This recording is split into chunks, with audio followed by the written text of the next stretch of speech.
Assalamualaikum.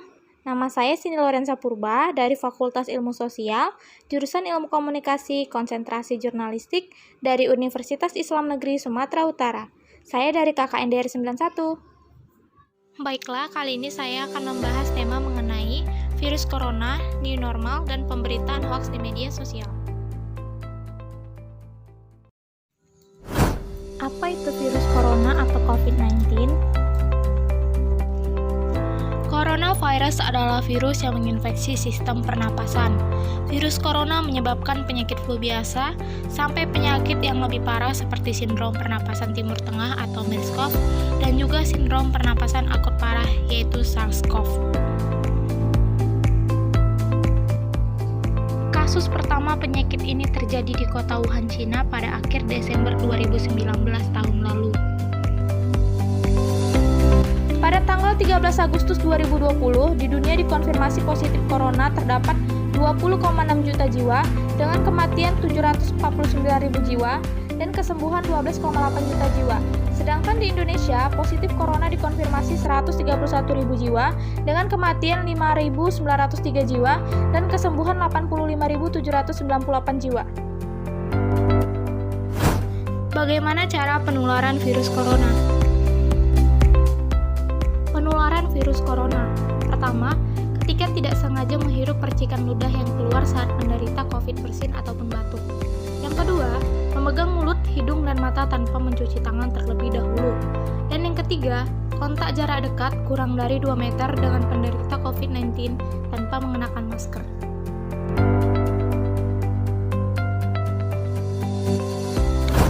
Bagaimana gejala virus corona? Gejalanya yaitu demam di atas 38 derajat Celcius, sakit kepala, flu, mudah lelah atau lemas, batuk, dan juga sakit tenggorokan. Bagaimana cara pencegahan yang dapat dilakukan? Pertama, mencuci tangan menggunakan sabun dan menggunakan hand sanitizer. Yang kedua, melakukan social distancing dimanapun kita berada. Ketiga, senantiasa menggunakan masker saat beraktivitas dimanapun.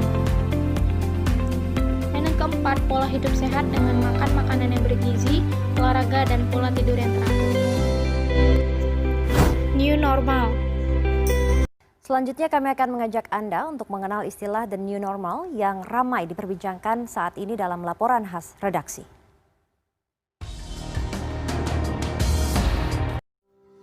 Sebelum dihadapkan dengan new normal, beberapa bulan lalu pemerintah kita telah menetapkan kebijakan PSBB dan juga karantina wilayah.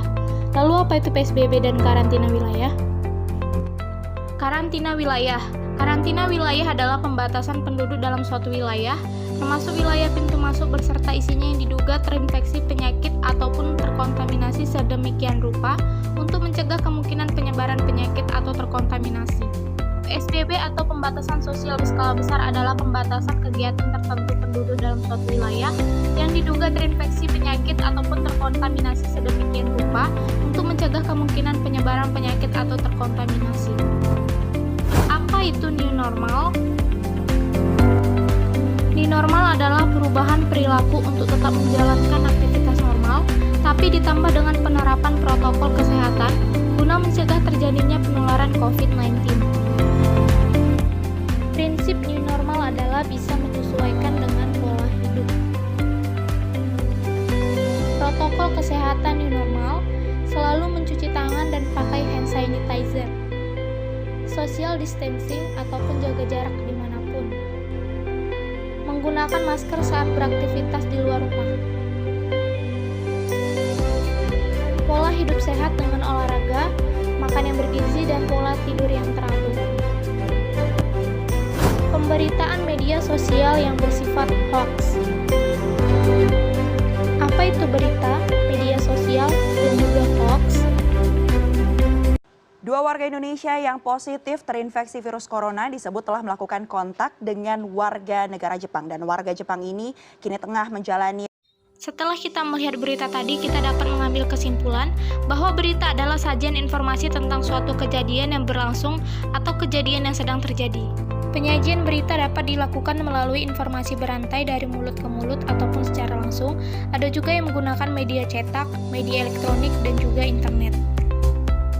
Media sosial adalah sebuah media online dengan para penggunanya bisa dengan mudah berpartisipasi, berbagi, dan menciptakan isi blog, jejaring sosial, wiki, forum, dan dunia virtual.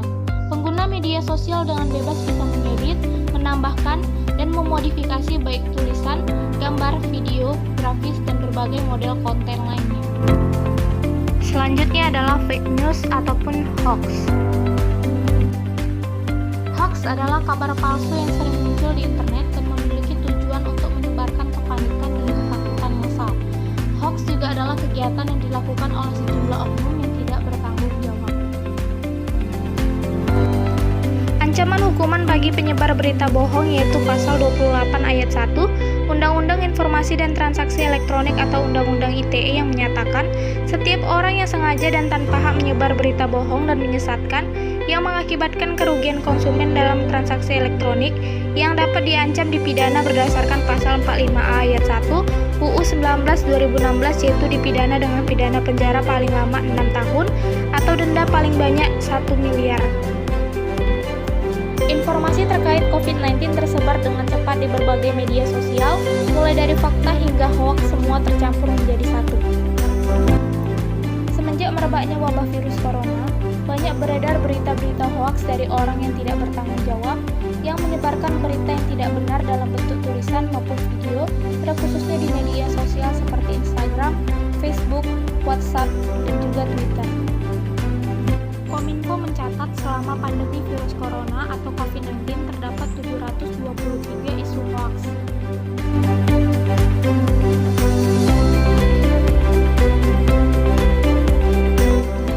Dikutip dari mdetik.com, 4 hoaks seputar COVID-19 yang banyak beredar. Makan bawang putih bisa cegah COVID-19. Sempat beredar informasi yang menyebut makan bawang putih bisa mencegah infeksi akibat virus corona. Tetapi, belum ada penelitian lebih lanjut yang bisa membuktikan bahwa makan bawang putih bisa melindungi manusia dari virus tersebut. Meski mengkonsumsi bawang putih tidak berbahaya, tetapi jika dikonsumsi secara berlebihan pasti bisa membahayakan orang tersebut. Seperti seorang wanita asal Cina yang harus dirawat di rumah sakit karena mengkonsumsi 1,5 kg bawang putih mentah. Minum air putih tiap 15 menit. Beredar juga informasi di media sosial disebut mengutip dari seorang dokter Jepang yang merekomendasikan minum air putih per 15 menit untuk membasmi virus yang ada di mulut. Namun, Profesor Trudy Lang dari Oxford University mengatakan tidak ada mekanisme biologis yang mendukung gagasan bahwa dengan minum air putih per 15 menit bisa membasmi virus. Virus corona bisa masuk ke dalam tubuh melalui saluran pernapasan. Meskipun kemungkinan bisa masuk lewat mulut, tetapi bukan berarti minum air putih dengan cara seperti itu bisa membunuhnya. Termogan merusak otak. Baru-baru ini juga beredar informasi bahwa termogan termometer berbentuk pistol yang digunakan untuk mengukur suhu tubuh disebut bisa merusak otak. Hal ini diklaim karena sinar laser dari pengukur suhu tersebut diarahkan ke dahi. Lalu radiasinya bisa merusak struktur dan jaringan otak. Namun, lagi-lagi informasi tersebut tidak benar. Para pakar dari Departemen Fisika Kesehatan Kedokteran Medikal Teknologi IMERI, Fakultas Kedokteran Universitas Indonesia atau FKUI mengatakan bahwa termogan tidak berbahaya sama sekali. Mandi air panas bisa bunuh virus. Ada juga informasi yang mengatakan mandi air panas bisa membunuh virus yang ada di tubuh. Namun, lagi-lagi informasi ini tidak sepenuhnya benar. Profesor Bloomfield mengatakan, sinar matahari mungkin bisa mencegah tubuh terinfeksi virus. Tapi, mandi air panas sama sekali tidak bisa membunuh virus yang menjadi pandemi saat ini. Lalu bagaimana langkah-langkah yang dapat kita lakukan dalam membentengi diri agar tidak termakan hoax? Yang pertama, hati-hati dengan judul berita yang bersifat provokatif. Yang kedua, cermati alamat situs atau sumber berita. Apakah sumber itu terpercaya? Contoh website pemerintah, website WHO, koran online media massa terpercaya, artikel dari jurnal terpercaya, dan juga lainnya. Yang ketiga, periksa fakta. Apakah kejadian benar-benar terjadi? Ada bukti, sanksi kredibel, ada kesan mengada-mengada atau tidak? Yang keempat, cek keaslian foto dari berita tersebut. Yang terakhir, bijak membagikan informasi. Kalau Anda tidak yakin berita tersebut adalah fakta dan merupakan berita terpercaya, tidak usah membagikannya. Thanks for watching. Jangan lupa like, share, dan juga subscribe ya teman-teman.